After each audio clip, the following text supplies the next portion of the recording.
You've gone ahead. Technical difficulties from the start. Hi everyone, I hope you're enjoying your time so far at Adweek. We know that there are lots of really interesting talks going on at the moment, so we really appreciate you taking the time to come here and join us at this one, where hopefully we'll be able to bring some more light to how data connectivity can help you drive your business forward. My name's Kaltrina and I'm a product manager here at MIQ. My name's Anthony Hess, although since about my mid-20s, the Anthony's been silent, so I'm Hess. Really excited to be here. Thank you guys so much for coming. 2 bits of housekeeping before we kick things off. 1, we know you're as excited as we are, so no flash photography, please. And 2, we are going to ask a little bit of audience participation. Don't worry, we just need you to put your hands up to get a feel for the room. We're not going to call on anyone to actually do anything other than that, so just going to start with that. How many of you in the room work for a business that uses data to drive their decisioning and overall business success? All right, so most of you. Now, how many of you are confident in the fact that your business is doing this to maximize the potential of what they could be doing with their data? Ooh, Let's say, we got one kind of maybe. Not so one sure. kind of maybe. All right. Well, that's exactly why we wanted to come talk to you today, and we'll let Kaltrina lead us off. So I'm going to talk a little bit about the opportunity that exists through connecting data. We're going to start off by making a hypothesis, actually. And the hypothesis is that we believe that brands are wasting millions of pounds because of disconnected data. And throughout this talk, hopefully, we're going to be able to prove to you how that's happening and how clients are taking advantage of the opportunity that connectivity provides them with. So to start off with, we're just going to look at the 3 key things that we think data connectivity can actually fix for your business. We're trying to keep it simple and not just throw a whole bunch of difficult numbers and things at you. We want to break it down simplest way. What we want to show today, 3 steps, how you can unlock your data potential. Things that businesses could be doing differently to understand what's already sitting at their fingertips that could be driving them to success. 2, how to make sense of that data. What is the data actually saying and what does that mean for your business? And 3, how you can take whatever it's saying and turn it into something actionable so you could start making change so you can see measurable results and drive towards business outcomes. And so we hope that by the end of this talk, you'll have 2 key takeaways. We hope that you'll understand the importance of connectivity across your data strategy. And we also hope that you'll be able to understand the key considerations that you and your business should be making when you're actually thinking about moving towards a more connected data strategy. And so we're going to start off with a bit of an analogy here with Netflix. How many of you guys are familiar with the Netflix $1 million algorithm? Yeah, Raj, just the one. So this story really goes back to 2006 when Netflix set the data science community a challenge. And that challenge was to improve their recommendation algorithm by 10% in terms of accuracy. And the winner was able to win $1 million. So a significant prize there open to the entire data science community. And they gave them full access to all of their subscriber and their reviewership data in order to be able to do that. So they really had free reign around all of these data sets. But as you can see here, it took a team 3 years to actually crack that challenge. And this is with some of the most robust data around subscriptions in the market, some of the most sophisticated algorithms, and $1 million prize. So it just shows you how sitting on a large set of data is not really enough to bridge the gap. It's about actually understanding how you can extract more value from that data. And in the space of 3 years, it took these world-leading data scientists this time to make an incremental increase to Netflix's algorithm, which is great. It's a huge result. In terms of outcomes, they were successful in achieving that outcome. But it just makes you think, what might have happened if they considered using data in a slightly different way?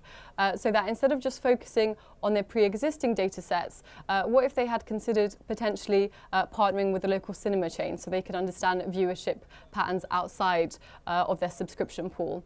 Or thinking about non-traditional partnerships such as with linear TV and enriching their data in that way as well. So hopefully through some of the examples today, we'll be able to take a deeper dive into how you can think creatively about making new data connections while also getting more value from your pre-existing data connections. And before we do that, I think it's important to take a bit of a back step and think about what data dimensions we typically have available to us as marketers. And I think it's very much the case that behavioral data, which we're able to access either through first-party data or third-party segments or made through DMPs, are data sets that we're very, very comfortable with. These are data sets that we use every day within our businesses when we're thinking about planning how we target audiences and how we engage with them. But actually, to some degree, if you think about it, this is essentially just a silhouette, just the first layer of your data strategy. And actually, if we want to start to understand our clients even better, what we need to be conscious of is the way that we can engage with them on a different level, whether that's cross-device or through the integration of offline data. That's something that we're starting to see more and more across the industry. But if we actually want to have that full picture of who our user is, we should also be thinking about the macro data dimension within our data strategy. And that macro data dimension really allows us to understand what's going on in the outside world. What is the social sentiment toward this brand at this moment? Is the weather or the financial market affecting the way that my clients are engaging with my brand? And before we move on to some examples, again, I just want to kind of highlight that the point of looking at data dimensions is to understand that variety is really important. Having access, again, to large data sets is really just the beginning. Being able to look at those from a strategic lens and understand what you want to achieve as a business will really empower you to be able to take your data strategy and use those data dimensions to take your business to the next level. And that's where we think the power of unified data really comes into play. And so Hess is going to talk about a few examples here. So, we've taken a real-world example and broken it down in the simplest way, and it's a strategic framework that we've brought to a client. We were working with an insurance client that wanted to increase the number of top-tier plans, and so they said, target high-net-worth individuals, that's it. Anyone here working in media planning ever had a brief that simple? Target high-net-worth individuals. Yeah. It's it's not a wrong strategy, but it is quite one-dimensional, and so we wanted to think, what else could we be doing with this to help really unlock what they identified as a business challenge and what success was going to be, growing the number of top-tier plans. In order to do that, we needed to look at all the different data sets that were available to us. So this is, again, just a snapshot, but this is data that the client had access to, no problem. So the first thing that was most important, straight in the brief, we needed to understand the cover type. Who was already buying top-tier plans and what could we learn about them? The hypothesis was that these users were high net worth individuals. So we needed to look at the household income, and you could relatively assume that they're more likely to be older, based on the fact that they're spending a lot more on insurance, and I imagine a lot of the younger people in the room spend a lot more at the pub. So from this, we could already start to eliminate some of that audience. The next thing that we wanted to look at was residential postcode. Could we see that there was a correlation based on demographic data that aligned the high net worth individuals with the postcodes? Yes, we could, but that's not all of it. There's a lot more that we could be looking at to really help drive growth. So the next thing that we looked at was the census data. If we could understand the population of those postcodes, as well as the number of subscriptions that we already had, we could actually better understand this particular client's saturation of those different areas. If our goal is growth, and we've already engaged with most of the users in those regions, we're not going to achieve that message. We're not going to achieve that result. So immediately, we needed to eliminate the postcodes that we already had a high level of saturation in. Next, we looked at the area where they were converting. So we needed to understand those behaviors.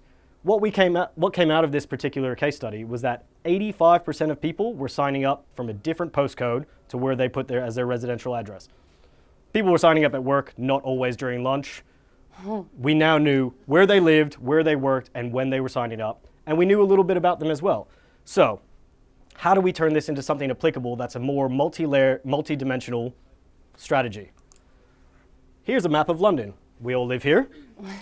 Here are the postcodes that we identified as the top-tier postcodes for users buying the top-tier cover plans. Now, immediately, what we need to do is remove the levels that we already had heavy saturation in it, because we're not going to get growth. Gone. Now, what we also know is where they work. 85% of them are in a different area when they sign up. We need to start targeting them. With this information alone, we now know from a programmatic point of view how we could target users during work hours and outside of work hours. But that's not all of it. So let's add another layer to that. We know where they need to be traveling to and from every day. We've got commuter routes. The agency that we were working with on this could then take this plan and actually feed this to their out-of-home partners so that they knew exactly what tube stations to buy, what bus routes, what billboards, and they could afford to pay a little bit more because they knew that it was going to reach that specific audience, and it was going to be the same audience that they were reaching from an online strategy.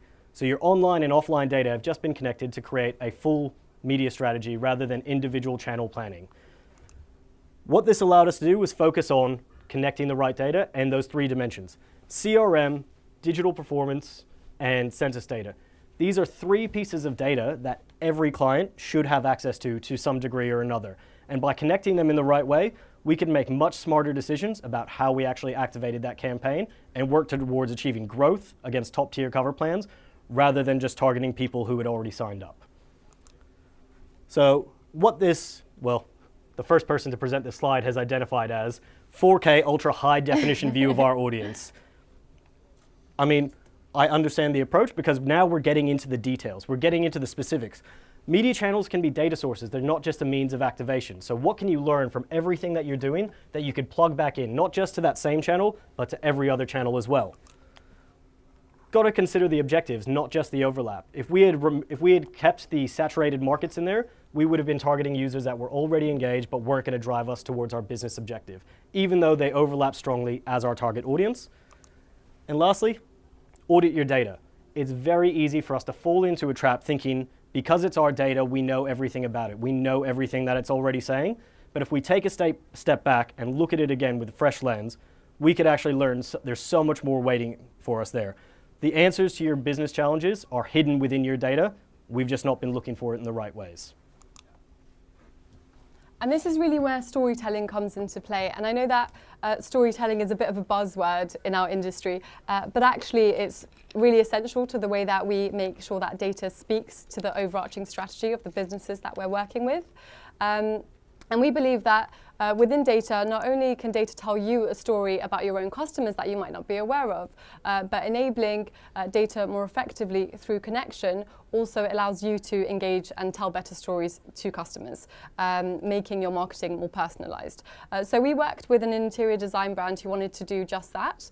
They wanted to understand how they could go beyond this low-hanging fruit of targeting at a demographic user basis. So we reviewed their data. We found out that they had access to CRM data, ad server data, and also digital touchpoint data. And looking at these three data sets, we were able to identify that we could join these data sets at a user level and create a unified data set. And that unified data set in turn was able to act as a primary data source that we could reference when we were building out all of our targeting strategy. And this is really essential when you're thinking about how you can actually use connected data, because ultimately the data is only going to be as powerful as it is useful, right? If you have all this data sitting in a silo somewhere and it's not accessible to your trader who has their hands on the keyboards, then it's not going to be able to effectively fulfill any advanced targeting strategies, regardless of what your ambitions might be. And what we were able to do here through the production of this data lake in particular is start to identify who the different types of audiences were for this client.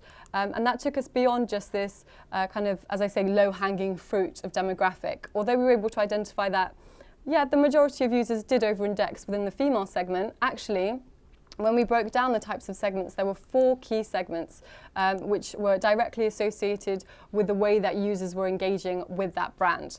What that meant is that we were able to optimize the way that we were distributing our clients' overarching media spend so that we could more effectively take their investment into account, right? And we talked earlier about the incremental step change that Netflix saw through that really large investment that they made through their data exploration. This is a really great example of actually where the change is beyond incremental, where this is actually step changing the nature of the business. You can see here overall during a 6-month period we were able to drive 79% higher conversion rates while also lowering CPA by 42%. So not only does that represent an increase in scale in terms of customer acquisition, but it also represents a decrease in the cost to the business while doing that. And that's a significant change to the way that they operate. And this speaks to the point that actually, once you have that data connected effectively and you have the pipelines in place to access that, you can really start to drive consistent change for your business and really think in a more data-driven way in terms of how you target your key users. And this is just one example. This is also applicable beyond marketing. And I think Hess is going to speak about an example which is quite dear to his heart. Caltrina told me about this yesterday, and I immediately said, we're making a new slide. 5 minutes of conversation with me, you'll know that music is my favorite thing in the world. I've got two of my best mates here who I'm fairly sure only showed up today just to see if I could talk about anything that wasn't music. Wrong. Data's everywhere, even in music. Daniel Ek, the CEO of Spotify, on their annual revenue call, came out and referenced the fact that Metallica is using Spotify data to help inform their set lists. They're playing the hits, but the songs in between, they're choosing based on what users are listening to in those specific cities and making more informed decisions. Metallica are a band that can do pretty much whatever the hell they want and get away with it, but they're still using data to inform their story and make it more relatable to their audience who've been following them for 40 years. If they think this is an important thing to do, then it's even more important for advertisers to be doing this because they're already on stage, they've already bought a ticket, they're just playing a show. But for an advertiser, we're trying to make step changes to really drive business outcomes and changes. And this is such an important thing for us to consider in helping work towards achieving business outcomes and solving business challenges. And that takes us on quite nicely to the next point around avoiding the urge to correlate. Sometimes when you're looking at really big data sets and you're aggregating these data sets upwards, you can start to correlate some really random and ridiculous things. Here we see a 94% correlation between per capita cheese consumption and people dying by getting tangled in their bed sheets. Now, this is a bit of an extreme example, it's a bit silly, but actually it can happen every day when you're looking at aggregated data connection for your business. So it's really important to kind of make sure that whenever we are examining that data and how we're starting to connect that data, we're taking these kinds of considerations as front of mind. And so the recommendation that we have, and that is a recommendation fairly obvious in the industry, is to say that if you have the opportunity to connect your data sets at a user level, then you should be taking advantage of that.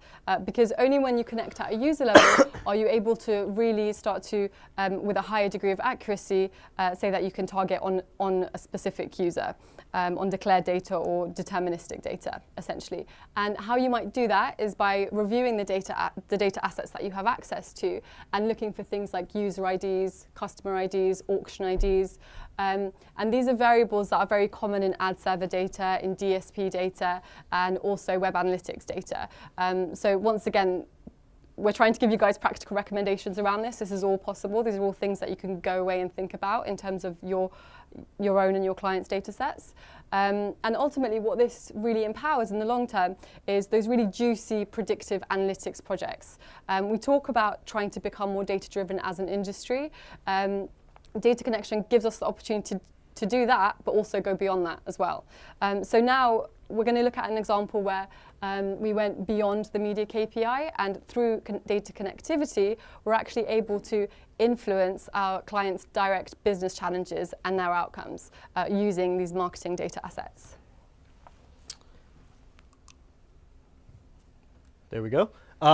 So this is a cruise company that we were working with that basically shared to us after a number of months of partnership that across the year, they actually see an annual breakage rate of approximately 40%. Fluctuates based on sales and seasonality, but overall, 40% of the people that come through and book a cruise on their website don't end up going. Some of them don't put any money towards the business, but we've paid a lot to get them on board. Now, we thought about this and we actually explored how could we make this work better for them? How could we stop that breakage rate and think about the bigger picture? Now, the challenge that we had here is we were optimizing towards the website where people could book a cruise. But 40% of those people aren't actually going on the cruise, so we're optimizing towards incorrect data. But people are going on a cruise, that's not something that we track within a website. However, CRM does. So we need to look at how we could start optimizing towards people that were actually going on the cruise and spending the money there, rather than just filling out a form, putting no money down, and costing us a great deal as it was. So what we needed to do was look at unifying that data. So we had the on-site behavior, We had the digital media touchpoints, and now we needed the CRM. Specifically, we needed the type of purchase and whether or not they actually went on the cruise. Type of purchase might seem like a weird one, but effectively, when you went onto the website, there were 3 different ways that you could convert. You could put a booking on hold, which means you had 3 days to put some money down and reserve your room. Otherwise, it was gone. That's fine. There's no loss. If I went on and did that, I could do that now, book the presidential suite. I don't have to pay any money. I could also pay a deposit. This ranged from £1 or $1 all the way through to 1,000. So that fluctuation in how much revenue you're getting from this customer is still quite significant, but not to mention all the money is made with people spending on board. So even if you are getting that $1,000, that's not what the business is going to be profitable from. And then paid in full. We liked these guys. They were doing everything right. These are the customers that we wanted to focus on. But we actually still needed to understand more what these behaviors were. So we had the pixel data so we could see what the percentage was of people signing up to each. Next, we needed the CRM data to see how many of them were canceling. Booking on hold, 1 in 3 people were putting a booking on hold and 87% of them were canceling. We were effectively just throwing money away by buying these audiences and getting them to sign up. This was an absolute loss to the business. And when we talked around that, they said, that's fine, we've built that into our cost structure. We said, no, that's not, we can do better. We looked at paid and deposit, nearly 1 in 2, but still 37% of these users were canceling. And this is during a specific time that we were looking at for this. Then we saw that 1 in 5 were paying in full. Like I said, we really liked these guys. We needed to make that more than 1 in 5. So we thought, what can we do with this data to become more effective with it? Well, like I said, we don't really like these guys. We're throwing money away by bidding on them. So let's actually understand what they look like and stop targeting them. We did that. And over 6 months, we reduced cancellations by 32%. That is not a small number. That is a significant change to a business that effectively just gave us a spreadsheet every 2 weeks and let us connect the data in the right way. Then we said, let's focus on these guys because I'm going to hammer home. We really like them. Doing the same methodology by focusing on them, we increased the paid in full bookings by 17%. The net swing in revenue for this business is quite substantial. I'm going to talk you through that as well because, like we said at the beginning, our hypothesis is that brands are wasting millions through not connecting data in the right way. So we take this, approximately 10,000 cruise bookings per year, about $2,000 cost per cancellation, 35% reduction in breakage rate, and 1,300 fewer cancellations. This worked out to be $2.6 million that we actually brought back into this business rather than just accepting it as a loss. They didn't change their strategy. They didn't change the way their business operated. They thought about what their data could be doing and connected it in the right way. Now, I guarantee if I went to my boss and said, hey, I've just saved us £2.6 million, I would be in a great spot. I'd get another suit like this, even better. That's a substantial amount of money that businesses are throwing away, and we want to help stop that. So if it is that simple to make that change, why isn't everybody doing that? So now we're going to talk a little bit about what it actually takes to get connected and get a little bit deeper into the considerations that we as businesses and our brands should actually be making. First I'll ask, are you guys convinced about the importance of connectivity yet? Yeah? Anyone not convinced? No? All right, Okay. successful Good, so we've done a far. good job. So the example that we're going to use here is an example that came to us from one of our US sales guys. So he said to our product team, hey, I want to be able to target NBA fans, which seems like quite a simple request at first. You might think that from an audience creation perspective, you can look at some contextual targeting, some sports segments, but actually, when we took a step back and looked at all of the data that we had access to, we actually had access to 30 different NBA stadium data. So now it's like, okay, well, where do you want to target these audiences? Well, maybe if we draw a 200-mile radius around some of these stadiums, we can narrow that down a little bit. Okay, but it's still 3 billion location records across all of that audience pool. And actually, there are 82 games within the season. And so this just represents one example of the complexity and the density of the volume of data that we're looking at when we're trying to answer some of these questions. And what it's important to consider is that actually this is a huge challenge for any data scientist. So how long do you think that trying to perform this type of analysis and answer that question might take on a standard high-performing computer? Does anybody have a guess?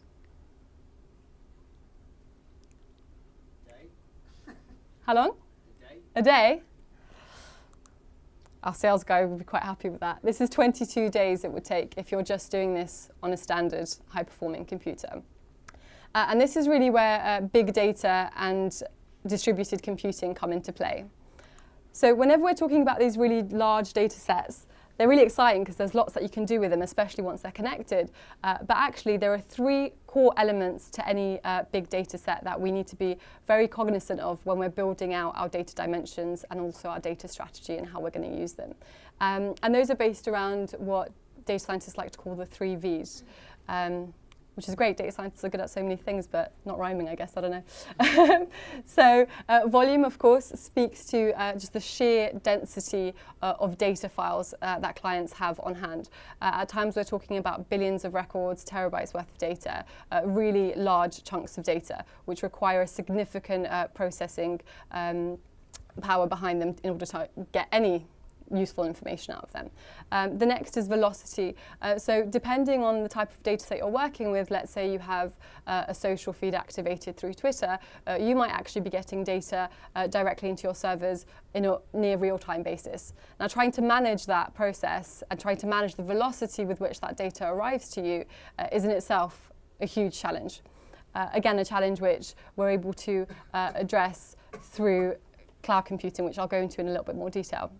And again, variety, we talked earlier about these data dimensions, but actually these data dimensions can start to cause you some troubles once you get into this big data arena.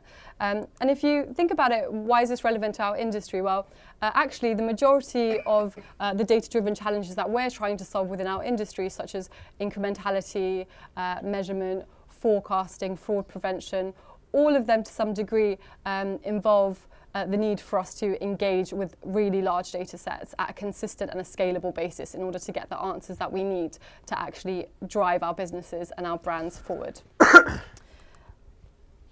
And so if we were to summarize that in terms of what you actually need from a consideration perspective, the first thing that you should really be thinking about is how can I automate the way that I'm collecting data? How can I actually make sure that this process is as fall-safe as possible?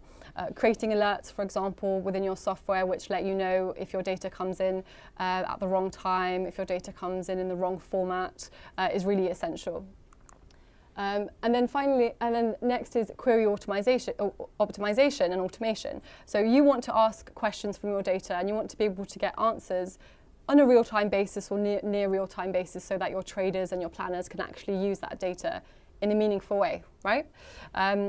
So in order for you to do that, you need to be thinking about how you can automate and consistently optimize those queries so that you can get the best response from them, so that you can drive this actionability in the long term, right? We don't care about data connectivity if it's not helping drive some kind of action. It might as well not be connected, right? And then finally, this idea of distributed computing. So historically, when you were trying to work with big data, you had to make an incredibly large investment in something like a server that would be in-house in your office in the corner of the room collecting dust. But what was really difficult about that is that actually, in order for you to make a relevant and a meaningful investment, you had to have a pretty good understanding of how much computing power you needed to perform the set of tasks to get the answer that you were looking for. Cloud computing through the likes of AWS and Azure actually gives us an opportunity to do that in a much more elastic, much more dynamic way. So now, if I have a challenge from my sales team and they say, hey, I want to understand how to target NBA fans, once I have all of these 3 key capabilities in place, how long do you think it might take me? Not 22 days. If I spin up the right amount of computing power, it could actually take me less than a minute. So the operational improvement that we see here from an automation perspective is absolutely staggering. Again, like we say, this is going beyond incremental. This is going towards actually changing the very nature of your business and how you're able to empower your planners and your audiences to make better use of data. And so before we go into our parting recommendations, I thought it might be worthwhile just taking a step back and revisiting that Netflix algorithm that we talked about earlier. So we said that during that period, Netflix set the data science community a challenge, right? They wanted to improve their algorithm by 10% in terms of accuracy. Where do you think that algorithm is today? Does anybody know? 70? Yeah. 70? No, the algorithm actually didn't get used after the competition. They had the objective to set the algorithm. Then when they did a cost analysis, what they found is that actually the cost was so prohibitive for them to continue that incremental improvement that it wasn't worth them actually continuing to use that. So what they did is that they changed their rating system from a 5-star rating system to a thumbs up or thumbs down, which made it easier for them to interpret the way that users were engaging with their content. And they moved from looking at reviews to actually looking at the content that users were consuming when it came to their recommendation. So they shifted their data point to something that was more relevant for them as they started to move towards production. Which makes sense, right? If you think about Netflix's strategy and starting to actually produce their own shows, produce their own films, consumption sounds like it's the right way to go, like it's the right metric. And this idea of identifying the right metric is absolutely essential when it comes to data connectivity, because actually, if you don't have a clear objective in mind, then the data connectivity is only going to take you so far. And this is where our 3 parting recommendations really come into play. So for me, I would say the most important one, obviously, is to start well. Your output is only going to be as good as your input. And this always makes me think of Microsoft's attempt to have an AI chatbot. I don't know if you guys heard about this. So the way that the AI chatbot would work is that it would start to learn from the conversations people were having with it. And the idea was that it could engage with you and give you advice. But it was on Twitter for like 6 hours before it became like a racist troll. And that just shows to you how the data output that you get is only really going to be ever as good as that objective setting that you do at the beginning. And in addition to that, yeah, I think it's important for brands, planners, anyone that's working in this space, think big, think different, think Metallica. Like, go left field of it. Don't think what we've done before, think what we could do and tie it back to that objective, because even the smallest change could have a significant output for your business. And then lastly, focusing on the outcomes. Think about what this actually means and how you're going to measure that success. Caltrina said Netflix had to change because this wasn't the right this wasn't the right system for their business. They needed to make a change despite all the investment that had been put in. Think about what that outcome is going to be and work towards that. Don't lock yourself into a solution just because you think that's what you should do. Yeah. Actually, the best person's already said it. Dr. Ian Malcolm, your scientists were so preoccupied with whether or not they could, they didn't think whether or not they should. And while it is from Jurassic Park, we've all seen how that film ends. It didn't go well. You don't want your business to be ending up in the same way. Think about those 3 points, define your objective, think big, think different, and then focus on those outcomes, and you'll be able to have that success. Yeah, absolutely. And I think that kind of ties in really nicely to some of the other conversations that are happening at Adweek over the next few days around AI and machine learning. Actually, if you want to be good at AI and machine learning, you better get ready to clean your data up and make sure that it's in a good state if you want to make sure that that's effective. And even though this isn't a talk about AI, data connectivity is really one of the core kind of pillars to make sure that you enable your AI strategy more effectively. And I hope you guys found that interesting. That's all we have so far. Do you guys have any questions? Oh, a couple questions. Oh, snap. What made you want to be in this industry? Do you want to take that one? Yeah, I can answer that. So my degree is actually in art history, so I took a bit of a curve. For me, the art industry was a bit of a kind of traditional industry where you weren't able to kind of be challenged in the same way that you are in an industry like marketing. I've been in the industry for about 3 years now, and I've had the opportunity to work across some incredible data challenges and some incredible marketing challenges and really drive change for our clients. And having that impact is amazing, and it's something that we're all able to do through working in this industry, and I think we're open to that and exposed to that a lot more than in other industries. Yeah, this is a big surprise. I wanted to work somewhere in music, somewhere either in production, design, or even journalism. Turns out I'm much better at spending money on music than actually doing anything to contribute to it.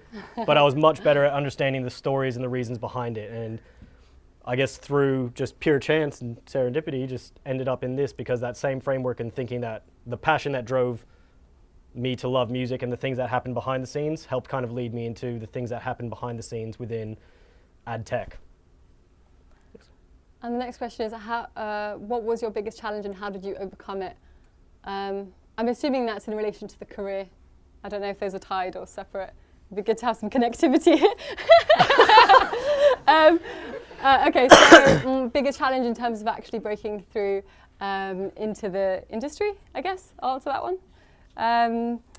I guess it was trying kind of understanding that it's really important that you do your research and actually keep your head down and understand what it is that the industry is trying to achieve, where the industry is at and where it's going, so that you can really add value to it actually in your everyday and make it more enjoyable for yourself in the long run as well, right? Like that's really important. Nailed it. Yeah. Cool. And then the final question is a juicy one. The results you were presenting, which platforms did you retrieve it from, or what mix of platforms were they on? A wide range. I think this is actually this is a great question because it calls out, I think, something that's so important with data connectivity and thinking about what you do within your advertising and data and analytics. There's not one way to do it. You've got to find what's right for you, what's right for your business, and what's right to help you get towards your goal. And that's why, going back to that earlier point of auditing your data, different platforms are going to have different capabilities and benefits. You've got to find what's right for you. So every example here has multiple sets and platforms, but like when you break it down, think about what you've got. So CRM data, performance data, and publicly available data. Census isn't the only thing that's out there. Think about anything that you could use to inform your decision. And if that data is there, find a way to automate it and then make it work for you. But it's very hard to get that into a specific thing. We've got 49 seconds. Is there one last question? Or you guys, we good? Any one more? We've got one. You did send it. Do you want to read it out? It was just about the trends that you're seeing. So your clients or agencies asking for any particular type of data at the moment, transactional, anything that's sort of really hot right now? It's a bit of a mix, and I think it tends to depend on the degree of maturity of the client's data strategy, actually. Clients who are slightly more sophisticated at the moment, they tend to be asking a lot more questions around incrementality and measurement, and how we can actually validate some of the strategies that we're exploiting on our end to target new users and really push them down the funnel. Clients who maybe don't have a sophisticated data strategy, they're actually asking us to support them in this data exploration and evaluation phase, which is to help them kind of cross over that first barrier to actually understand what's happening in that data and what story it's trying to tell. So it really depends. And I think within that as well, even though there may be things that clients will be asking quite regularly, one of the things that we try to push is an education, and that's where a lot of this presentation was actually built from. But if you work in an agency, you've also got to remember you're an expert in your field. You should not be afraid to push your client to do something that's going to be better for them, not just what they ask for. If you're an advertiser working with an agency, learn to trust the agency and what they can do. There's a reason that you're working with them. And if you're working with like a third-party partner like MIQ or any of the others that you'll meet here today, think about what they know best. You don't necessarily have to do it, but it's important to take on that kind of guidance because you've gone to these people in the first place for a reason. Trust that advice and what could actually be successful to that business, and be transparent in what you want to achieve. Getting a media KPI like view-through rate as a very different output to saying we need to retain more of our customers and get them to upgrade. The things that we can recommend between each KPI are very different, so treat your partners like partners and help. I guess if you are that partner, help educate. Thank you guys for coming. Thank you so much. Thank you.